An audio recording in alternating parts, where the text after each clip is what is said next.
Olá, nós somos do Ministério Jesus Não Mente e temos uma palavra de Deus para deixar com vocês.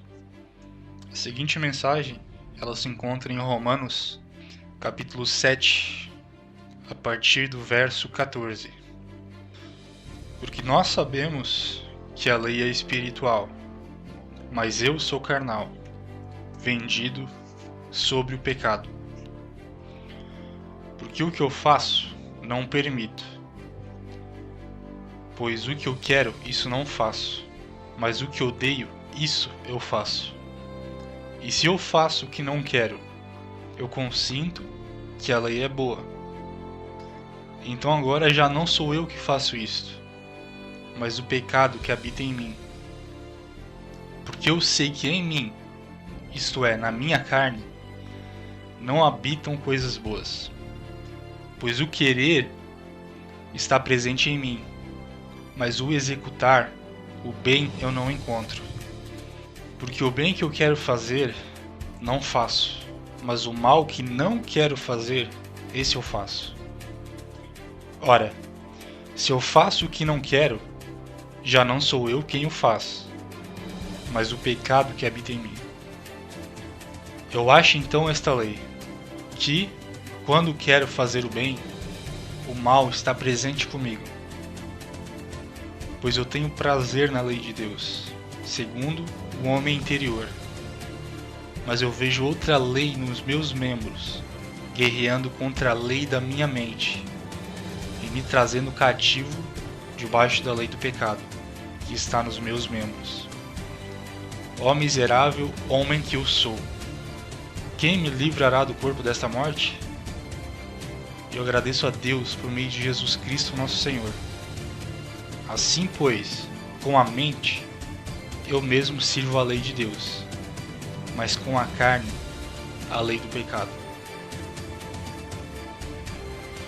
Que a palavra de Deus ela quer nos dizer que existem dois caminhos que nós podemos seguir. Nós podemos ser tanto escravos do bem ou do mal, da justiça ou da injustiça, da equidade ou da iniquidade. Com isso a gente pode entender que ao longo do nosso dia nós temos inúmeras escolhas que vão nos proporcionar algo que nos faz viver isso ou não viver isso. E isso eu me refiro ao fazer o bem, porque a nossa carne, o nosso corpo humano, nosso ser físico, não habita nenhum bem nele. Só existe basicamente tudo aquilo que se incline à corrupção. Nós podemos ler isso em Gálatas capítulo 5, nos versos 19, 20 e 21. Tudo isso irá nos afastar de Deus, porque a palavra de Deus ela diz que a inclinação da carne é inimizade contra Deus. Todos os nossos pensamentos, eles regem a nossa vida. Então, nossos pensamentos, eles governam a maneira como a gente vai se inclinar a desempenhar um determinado comportamento ou não. Tudo isso se refere à maneira como a gente se sente, mediante aquilo que estimula a nossa mente a pensar algo, seja proveniente de um aspecto positivo ou negativo. Normalmente, nós sempre encontraremos no mundo, na mídia, na televisão, em tudo que você possa imaginar, que esse mundo tem para oferecer por meio da informação. O diabo, ele sempre vai plantar as sementes do pensamento negativo na sua mente, por meio do púlpito das igrejas, dos jornais, dos filmes, do rádio e todos os meios de que a mídia se utiliza para chegar até a mente. É isso mesmo que você ouviu. A própria igreja, muitas das vezes, a grande maioria, irá te proporcionar pensamento que não te leva a pensar, mas vai te fazer pensar não conforme aquilo que faz com que você seja um dono da sua própria mente, do seu próprio intelecto, mas eles te oferecem algo que não te ajuda a pensar, mas eles te influenciam e te obrigam a pensar aquilo que eles querem que você pense. E muitas vezes isso vem por meio da manipulação da palavra de Deus, causando algum tipo de pressão psicológica ou oferecendo a vocês heresias que agradam muitas vezes as circunstâncias que vocês estão vivendo, apelando para um estado emocional, utilizando gatilhos emocionais para que vocês se sintam consolados através de alguma mentira que eles te proporcionem, dizendo que você vai vencer, que você vai fazer isso e aquilo, ou muitas vezes te influenciando a ter medo do inferno, ou ter medo do diabo. Ah, porque você não dizima, porque você não faz isso, não faz aquilo. Então você para de pensar por si mesmo, simplesmente obedece, que você não tem uma fé racional, você busca uma fé emocional, você se deixa levar pelos seus sentimentos. E a emoção, ela não serve para quase nada quando ela influencia o seu pensamento, porque normalmente a emoção ela faz com que você pare de usar algum pretexto lógico para você avaliar se uma situação, uma circunstância, uma proposição, ela tem valor verdadeiro ou falso. E você se deixa levar pelos seus instintos e por aquilo que você acredita ser verdade. Mas o que o seu pastor, ou o que quer que seja, que lidera a sua igreja, porque o que nós vemos hoje em dia nas ruas, nos materiais, nos edifícios físicos que chamam de igreja, elas não são a igreja. Esses lugares não são a igreja de Cristo. A palavra de Deus diz em Atos, capítulo 17, verso 24, que Deus ele não habita em templos feitos por mãos humanas e não pode ser servido por mãos humanas como se ele precisasse de alguma coisa. Tiago capítulo 1, versículo 26 e 27 está escrito que a única religião pura e imaculada a qual Deus aceita é se manter incontaminado do mundo e ajudar ao pobre ou necessitado. Então, a igreja espiritual é o corpo de Cristo, ao qual ele reuniu todos os membros salvos, aqueles que creem no unigênito Filho de Deus. Esses sim terão poder sobre a sua própria mente e irão conseguir ter prazer na lei de Deus e cumprir o que a lei de Deus ordena. Porque como eu citei em Romanos 7, a partir do verso 21, e eu vou ler até o verso 25. Eu acho então esta lei, que, quando quero fazer o bem, o mal está presente comigo. Pois eu tenho prazer na lei de Deus, segundo o homem interior. Mas eu vejo outra lei nos meus membros, guerreando contra a lei da minha mente, e me trazendo cativo, debaixo da lei do pecado que está nos meus membros. Ó miserável homem que eu sou! Quem me livrará do corpo desta morte? Eu agradeço a Deus por meio de Jesus Cristo, nosso Senhor. Assim, pois, com a mente eu sirvo a lei de Deus, mas com a carne a lei do pecado. Então nós podemos ver que a nossa mente nós podemos interpretar como a junção e o conjunto de todos os hábitos que nós fazemos ao longo do nosso dia. Um hábito, a definição de hábito, ela significa a maneira de ser, aquilo que você é, aquilo que você adota ao longo do seu dia, é aquilo que você faz. Isso desenvolve a sua mente para ter um pensamento negativo ou positivo, para ter um pensamento que se volte para a lei de Deus ou não, porque a maior estratégia do diabo é entrar na mente das pessoas, estabelecendo hábitos que levam à absoluta dominação. que venha dominar a sua mente. E a palavra de Deus diz que nós temos que ter domínio próprio. Um dos frutos do Espírito Santo, que está descrito em Gálatas capítulo 5, é domínio próprio. Quando você não desenvolve uma vida inclinada à espiritualidade, você vai desenvolver algo que se incline a dar lugar ao diabo para que ele preencha o espaço na sua mente que deveria ser de Deus. Ele vai preencher a sua mente com pensamentos negativos. E a maioria dos pensamentos que ele coloca na sua mente, ele faz de tudo para você pensar que é você que pensa, que esses pensamentos são seus.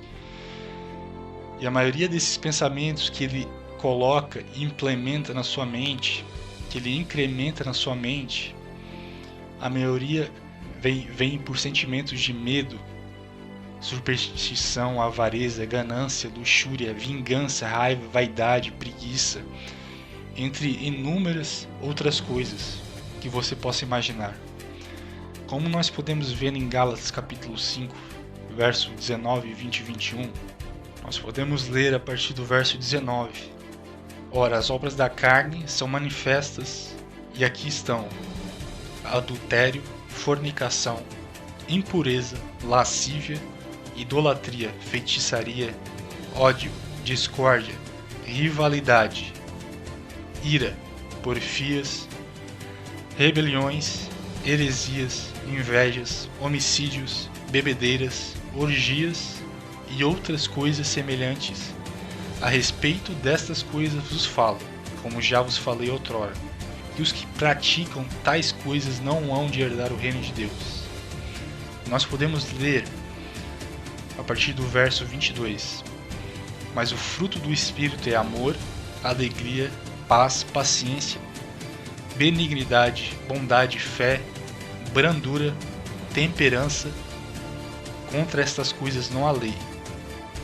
Pois aqueles que são de Cristo já crucificaram a carne com as paixões e concupiscências. Se vivemos pelo Espírito, andemos também no Espírito. Não sejamos ávidos da vanglória, provocando-nos uns aos outros, invejando-nos uns aos outros. Então, qual é a consequência de a gente se inclinar para as obras da carne? A palavra de Deus, ela diz a partir do capítulo 8, no verso 13, o seguinte: porque se viverdes segundo a carne, morrereis, mas se através do Espírito mortificardes as obras do corpo, vivereis. No verso 14, 15 está escrito: porque todos os que são guiados pelo Espírito de Deus, esses são filhos de Deus. Porque não recebestes um espírito de servidão, para novamente temerdes, mas recebestes o espírito de adoção, pelo qual clamamos Abba Pai. Então, se pergunte a si mesmo, note o que você faz ao longo do dia. Uma das maiores estratégias do inimigo é você se habituar a um ritmo de comportamento que levam você a ter pensamentos voltados para as obras da carne, que te influenciam a ter pensamentos negativos, que te afastam do propósito no qual Deus te designou a ter nessa terra, que é ter a mente de Cristo. Então, você pode ver em Romanos 7, no verso 23, mas eu vejo outra lei nos meus membros, guerreando contra a lei da minha mente e me trazendo cativo debaixo da lei do pecado que está nos meus membros. Aqui membros, aqui ele se refere, é os membros do seu corpo físico, a sua carne. Tudo isso te influencia a corrupção.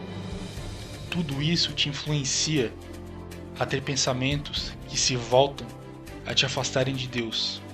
Tudo isso te influencia a ter pensamentos que não te levam a ter esperança, não te levam a ter um propósito de vida, mas faz você ser escravo de uma rotina que você nem pensa no que você faz, você simplesmente chega e faz e pronto. Existe um psicólogo o nome dele é Carl Jung, ele disse o seguinte: até que transforme o inconsciente em consciente, ele direcionará a sua vida e você o chamará de destino. O que ele quer dizer com isso?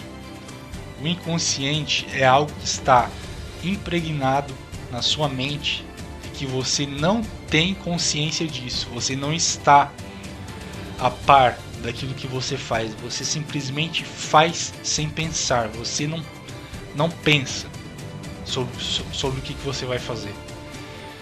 Você está ao longo do seu dia, você vai fazer algo e esse algo ele simplesmente já se tornou automático, porque um hábito, quando ele está enraizado já, quando ele tem uma raiz forte, você muito dificilmente consegue se desvincular disso. Para você conseguir se tornar uma nova criatura, uma nova pessoa, é necessário que você nasça de novo. Por isso que a palavra de Deus ela diz: aquele que não nascer de novo não pode herdar o reino dos céus. Enquanto você não se desvincular daquilo que te prende às obras da carne, você vai estar sendo escravo daquilo que o diabo te propõe ao longo do dia. Eu vou te dar um exemplo. Todos nós temos uma rotina.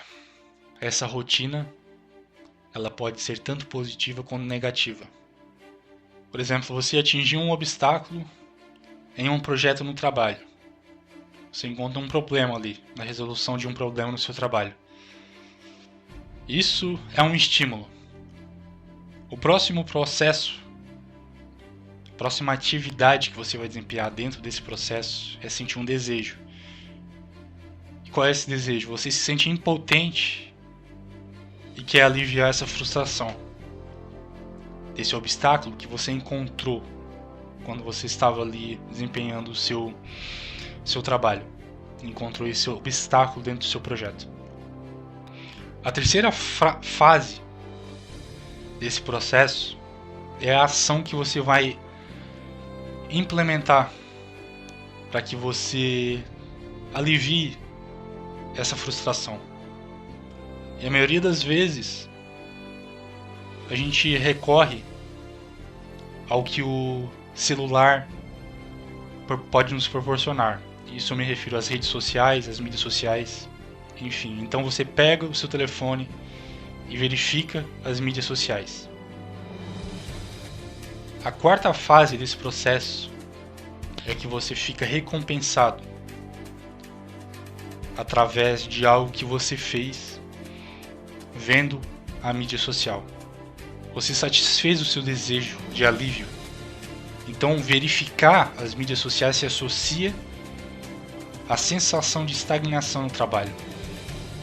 Então qualquer coisa que você faça ao longo do seu dia, por exemplo, eu cheguei do trabalho cansado por esse motivo, eu vou beber muito. Eu cheguei em casa, minha esposa, meu filho, a minha mãe já me encheu o saco um monte. E isso, lógico, ao longo de vários meses tem sido assim. Então você vai buscar o quê? Dependendo da pessoa, vai buscar algum tipo de conforto, algum tipo de descanso, fazendo com que o quê? Ela busca auxílio em alguma droga, em alguma coisa, sabe?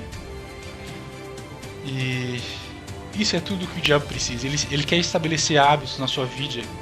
Ele quer colocar dificuldades a um ponto, não para você crescer através da dificuldade, porque a dificuldade ela nos lapida. Mas a dificuldade que o diabo coloca é para fazer você se manter em hábitos negativos. Ele coloca uma dificuldade para você encontrar alguma satisfação em alguma coisa negativa, e ele te oferece algo sempre satisfatório, mas que no final leva à morte, leva aquilo que as obras da carne proporcionam, que nem eu li em Romanos capítulo 8, a partir do verso 13. Porque se viverdes segundo a carne morrereis, mas se através do Espírito mortificardes as obras do corpo vivereis. Então Deus, Ele sempre permite, sim, desertos, permitem lutas, mas isso tudo é para nos fortalecer, para que nós sejamos maduros na fé. Somente através do aprendizado e da experiência nós teremos realmente aquilo que transforma a nossa identidade, aquilo que nós realmente temos que ser, para que venhamos a ser a imagem e semelhança de Cristo. Então Deus, ele sempre nos coloca em caminhos em que a gente possa aprender. Isso vem por meio de processos que nos lapidam, e muitas vezes através do sofrimento. Nós podemos ler em Tiago capítulo 1, do verso 2 até o 4. Meus irmãos, tende grande gozo quando caíres em várias tentações, sabendo que a prova da vossa fé opera paciência. Tenha, porém, a paciência a sua obra perfeita, para que sejais perfeitos e completos, sem faltar em coisa alguma. Então, tudo que a gente deve fazer é simplesmente viver pela fé. Hebreus capítulo 11, verso 1 está escrito que a fé é o firme fundamento das coisas que se esperam e a certeza das coisas que não se veem. Então nós podemos ter a consciência de algo que, mesmo que não venhamos a ver, nós podemos sentir. Então nós temos que aprimorar ao longo do nosso dia hábitos que nos levem a ter esse processo que desencadeia essa maneira com que nós venhamos a aperfeiçoar o nosso eu. Então nós não temos que ficar focando nos resultados, porque normalmente quem foca no resultado ele se torna uma pessoa ansiosa. Ele quer o resultado em si, mas ele não entende que o processo é o que transforma a pessoa. Porque nos hábitos baseados em resultado, o foco é aquilo que você obtém, é aquilo que você quer. Mas nos hábitos que são baseados na sua identidade, é aquilo que você deseja se tornar. E Deus está muito mais preocupado com o seu caráter do que com o seu bem-estar. Você quer, por exemplo, eu vou dar um exemplo. José, ele só se tornou governador do Egito depois de passar por um processo muito doloroso. Ele foi vendido como escravo pelos próprios irmãos. Ele foi acusado injustamente de ter abusado da mulher de Potifar. Foi preso. Passou inúmeros anos dessa forma. Mas esse foi o processo que fez com que ele se tornasse governador. Então, Deus, ele só apresenta um resultado através de um processo. Ele nunca vai dar algo para alguém de mão beijada. Porque, venhamos a fazer uma comparação. Se você quer ser um leitor, então você não tem que ter como objetivo ler um livro. Seu objetivo é se tornar um leitor. Se você quer correr uma maratona, o seu objetivo não é correr uma maratona.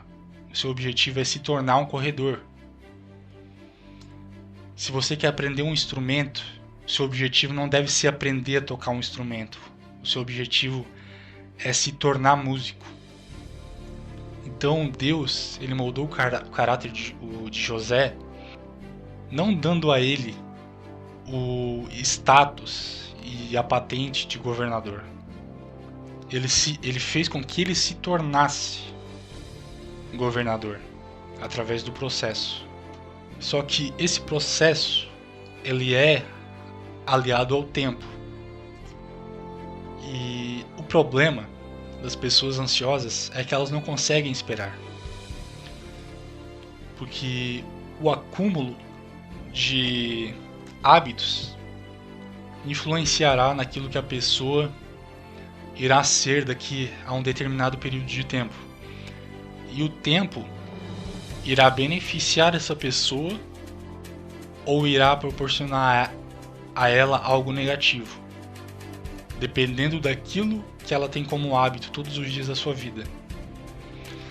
Nós podemos fazer essa comparação.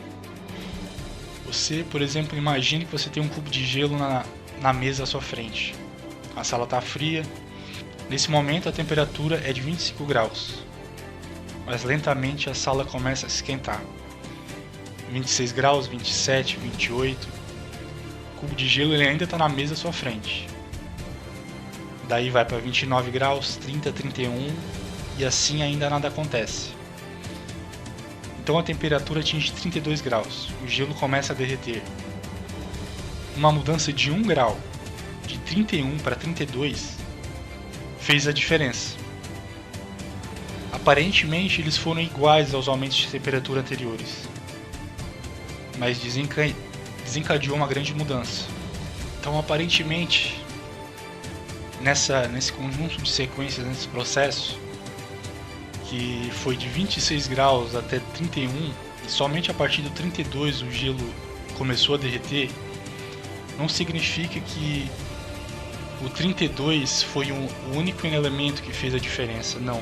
Mas foi o acúmulo de todos os passos dados que geraram esse determinado resultado. Então muitas pessoas reclamam por não conseguir alcançar o sucesso, apesar de trabalharem arduamente. Então é como reclamar que um cubo de gelo não está derretendo, quando você o aquece de 25 a 31 graus. Mas seu trabalho não foi desperdiçado, está apenas sendo armazenado. Toda ação acontece quando atinge uns 32 graus. Então é de passo em passo que as coisas vão acontecendo. Então, por isso que eu disse que, aliado ao tempo, esse processo ele vai se aprimorando. E essa é uma das principais razões de ser tão difícil de construir hábitos duradouros. As pessoas fazem algumas pequenas mudanças e não conseguem ver um resultado tangível e elas decidem parar. Só que para fazer uma diferença significativa, os hábitos precisam persistir por tempo suficiente para romper determinado patamar.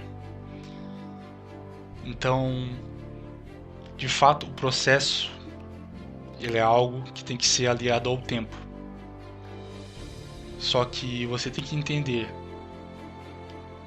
que o tempo e o processo, eles, na maioria das vezes, ele vai te incomodar sim. Só que seja através de pequenas doses de hábitos diferentes. Porque normalmente as pessoas elas começam algo, querem mudar um determinado hábito, mas elas começam de uma maneira extremamente notáveis, mas isso é porque pequenas alterações geralmente parecem não fazer diferença. Os resultados mais poderosos de qualquer processo de composição são tardios, por isso é que você precisa ser paciente. Então temos que entender o seguinte, que no início essas minúsculas rotinas parecem insignificantes, mas logo elas vão se acumulando e alimentam ganhos maiores, que se multiplicam em um grau que supera em muito o custo do seu investimento inicial. Eles são pequenos e poderosos. Então nós temos que mudar nossos hábitos de maneira contínua, mas não de uma maneira extremamente grande, de uma maneira que você faça algo extraordinário. Não é isso, é mudar aos poucos. Fazer com que os seus hábitos, que estão enraizados no seu subconsciente, sejam arrancados, sejam colocados, implementados hábitos novos que te levarão a ter resultados positivos. E somente através de uma vida inclinada à espiritualidade você vai conseguir. Então desenvolva uma lista de afazeres. Faça algo que te mostre o que você deve fazer ao longo do dia. Porque se você não tem uma rotina estabelecida, você vai deixar se levar pela vida. Simplesmente você vai continuar fazendo as coisas de acordo com aquilo que o seu corpo ele quer. Muita gente diz que nós temos que ter força de vontade. O nosso corpo ele não tem vontade de fazer nada, ele tem vontade de acumular energia. Ele tem vontade de ficar o dia inteiro vendo Netflix e comendo pizza. O que você precisa é de propósito, de um objetivo definido e ser disciplinado para alcançar essa meta que você tanto precisa.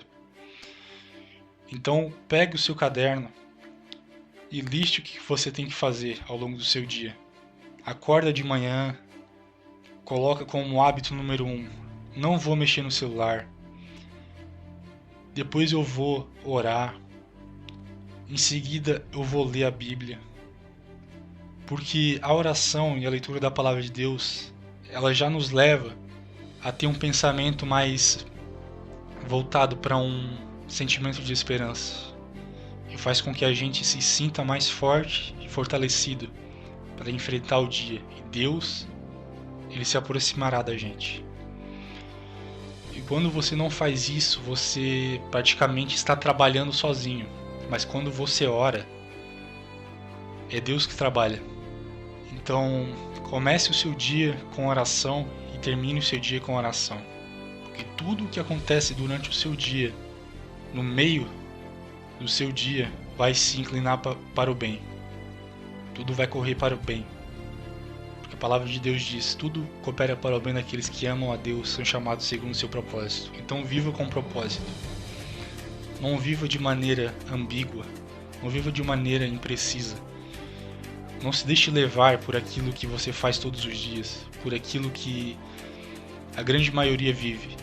Não se deixe influenciar por aquilo que todo mundo vive. Não siga a modinha. Não seja mais um imbecil. Não seja mais alguém que está andando no mesmo fluxo que todo mundo anda. Seja alguém diferente. Seja alguém que não agrada. Porque aqueles que agradam uns aos outros é porque não pensam por si mesmos e não estão dispostos a viver a sua vida, mas sim a dos outros. Então, é essa palavra que eu tenho para deixar. Desenvolva os hábitos que você precisa, de pequenas em pequenas doses. Desconfie daquilo que você faz ao longo do seu dia. Se você tem um hábito ruim, antes de fazer esse hábito, se pergunte a si mesmo: esse hábito ele vai me aproximar do resultado que eu quero para minha vida e daquilo que Deus me chamou para ser, ou vai me afastar dele?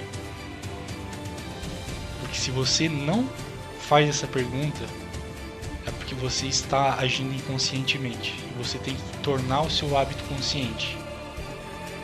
Porque muitas vezes aquilo que a gente já vive há anos e anos já está ali enraizado. Você nem pensa mais no que você está fazendo. Por isso, viva com propósito e viva conscientemente. Tenha uma mente consciente e desenvolva a mente de Cristo. Fique na paz.